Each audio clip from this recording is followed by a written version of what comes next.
Queridos filhos, queiram sentar, por favor. Nós estamos diante de uma revelação de nosso Senhor Jesus Cristo, que tem um detalhe. Nos é escrito por Mateus.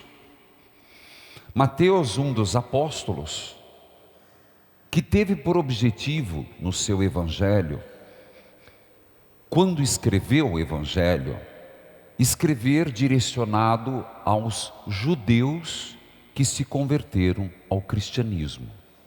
Portanto, o objetivo de Mateus é fazer com que todos os judeus compreendessem que de fato Jesus é o Messias esperado. Por isso Mateus tem algumas particularidades, inclusive nas bem-aventuranças. O outro evangelista diz que Jesus estava numa planície. Mateus diz que Jesus estava no monte. Teriam ele errado? Não. O conteúdo é o mesmo. Mas para Mateus, Jesus estar no monte é o novo Moisés. Assim como Moisés deixou o povo na planície e subiu o monte Sinai, e lá esteve para receber as tábuas da lei, fato esse que, se a gente lembrar, Moisés demorou, o povo acabou fundindo um bezerro de ouro. Para Mateus é importante mostrar que Jesus está no monte, o Sinai, e lá Jesus ensina um novo mandamento, o decálogo, uma nova lei. Enquanto a primeira era não matar, essa é um estímulo à santidade. Se olharmos bem, são 8 bem-aventuranças, 8 bem-aventuranças, que nos coloca um caminho que a pior coisa é você não saber para onde ir. O pior embaraço da vida é você primeiro a grande ideia, né? Tanto é que quem tem a grande ideia se dá bem na vida. Quem teve a grande ideia, abriu uma coisa inédita, foi. No campo da espiritualidade, a gente não precisa ter a grande ideia. Jesus já teve a grande ideia. Qual ela? Quer ser santo? Quer viver a eternidade com Deus? Quer um caminho a seguir? Todo dia se policiando, todo dia. A santidade, ninguém nasce santo. A santidade é uma virtude adquirida na graça de Deus.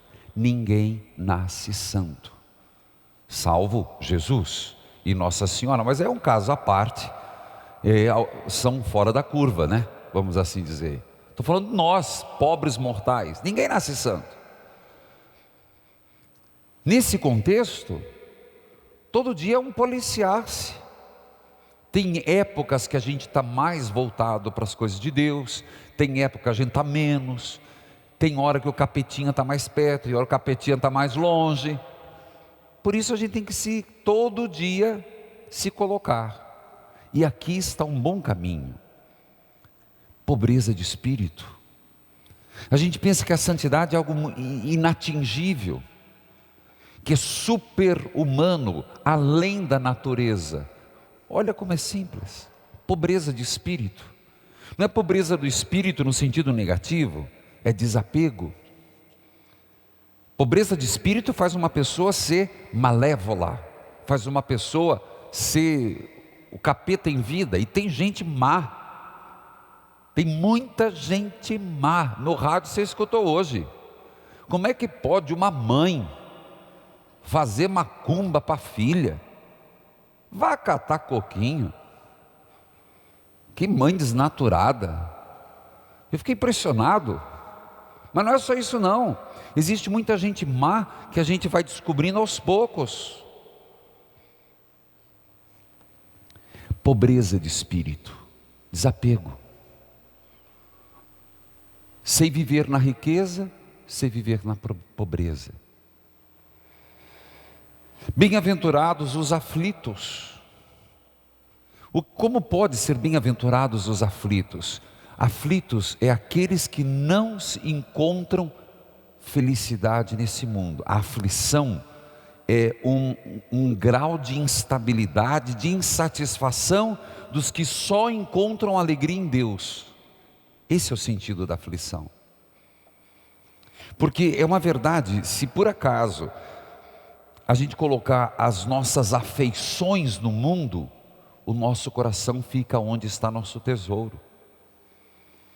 Quando diz os aflitos, são aqueles que inquietos, insatisfeitos com as compensações, sabe que a felicidade e o repouso só encontrará quando em Deus repousar. Esse é o sentido da aflição. A mansidão, já falei muito sobre ela, tanto que nós estamos na segunda etapa da campanha das Santas Chagas. Se em maio foi a primeira, que era dizer, eu proclamo a vitória sobre as enfermidades físicas, a segunda sobre o desemprego, e a virtude a ser pedida é a mansidão que nos faz, que é a mansidão? Ter serenidade em meio à tribulação, ter aquela serenidade que vem de Deus no meio das provações, e não é fácil não, dá vontade de chutar o balde, dá vontade de revidar, tem aquela ira. A mansidão está em Deus, está em Deus, essa mansidão que nos faz ter aquela consciência, em Deus eu não vou me decepcionar. A mansidão também é um ato de fé na providência divina. Por isso que nós juntamos, como é que eu vou proclamar a vitória sobre o desemprego?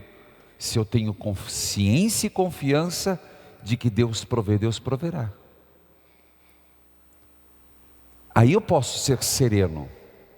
Estou passando por uma doença, estou passando por uma crise, mas ele não é permanente, porque Deus provê, Deus proverá. Bem-aventuranças. Os que têm fome e sede de justiça, olha que interessante, Jesus classifica a justiça com duas necessidades naturais e que a gente não pede. Você não pede para ter fome. Você não manda um recado, estômago, acelera aí para mim ter fome. Não. Você não manda um recado para você mesmo para ter sede. É da natureza. E Jesus, impressionante, o desejo de justiça, a vontade da justiça, ela tem que ser intrínseca à pessoa. Isso nos faz bem-aventurados. Quando o desejo de justiça brota naturalmente. O grande problema é a gente saber discernir o que é justo e injusto. Aí a gente precisa do apoio do Espírito Santo. Sempre. Espírito Santo, mostra o que é certo e errado. E uma vez descoberto, sede de justiça. Ontem tivemos o crisma. Misericórdia. Não é difícil ser santo, gente. A gente classifica muito a santidade com fatos heróicos. Deus não quer heróis, Deus nos quer santos. Os heróis ganham estátuas, os heróis ganham nome de praça, os santos ganham o céu. Misericórdia. Nós temos que ter misericórdia. Sabendo que Deus é misericordioso, vamos ser mais misericordiosos com o outro.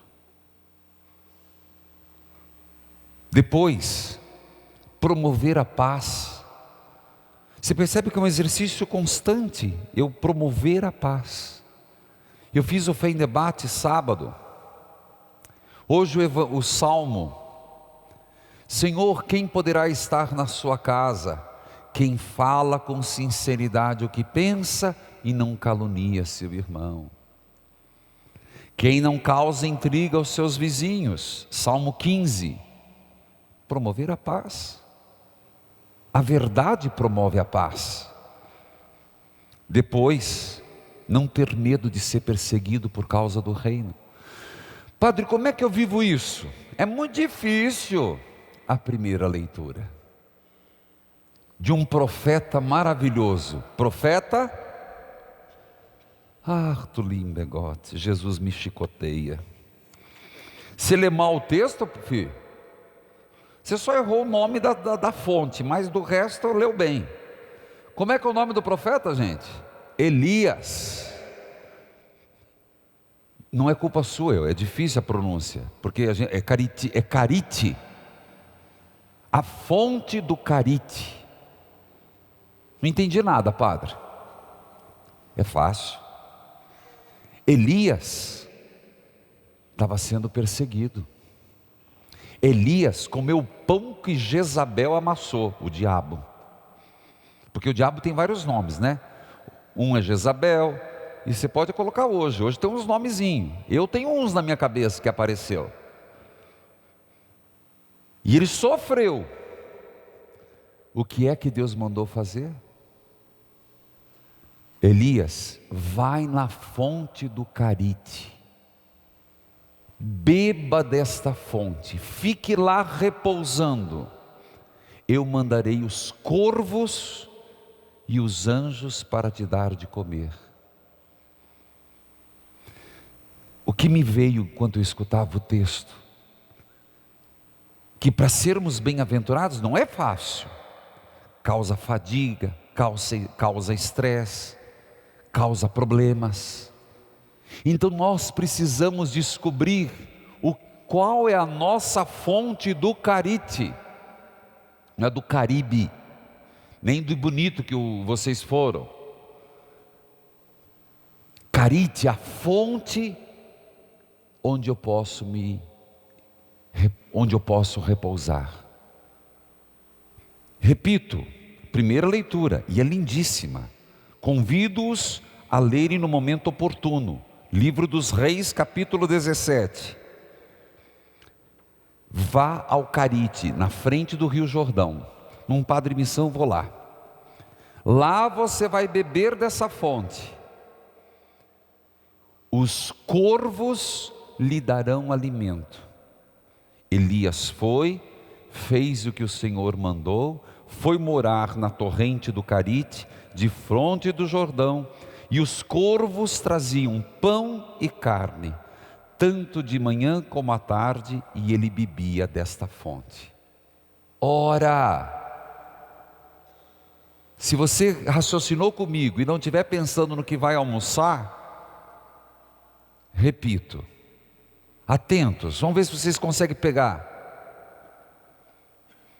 Vá à fonte do Carite. Elias foi morar na torrente do Carite, de frente ao rio Jordão.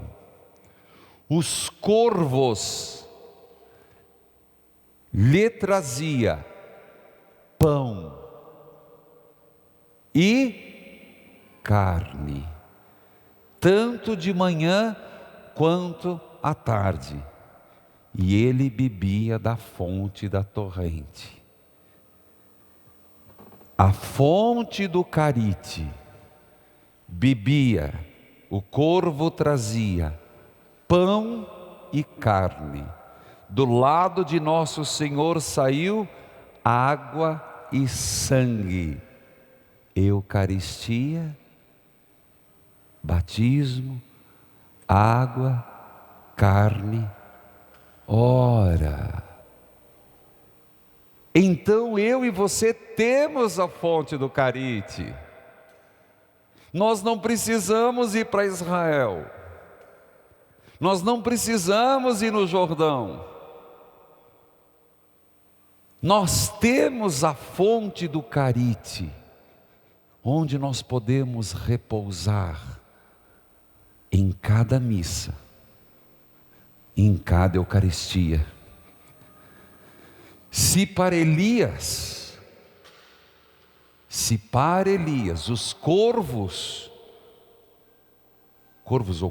os corvos lhe trazia pão e carne, o sacerdote e os anjos lhe dá o sangue e a carne de Jesus Cristo. O carite está aqui, ó, na missa diária, aonde você e eu, como Elias, somos chamados a beber da fonte salvadora. Amém.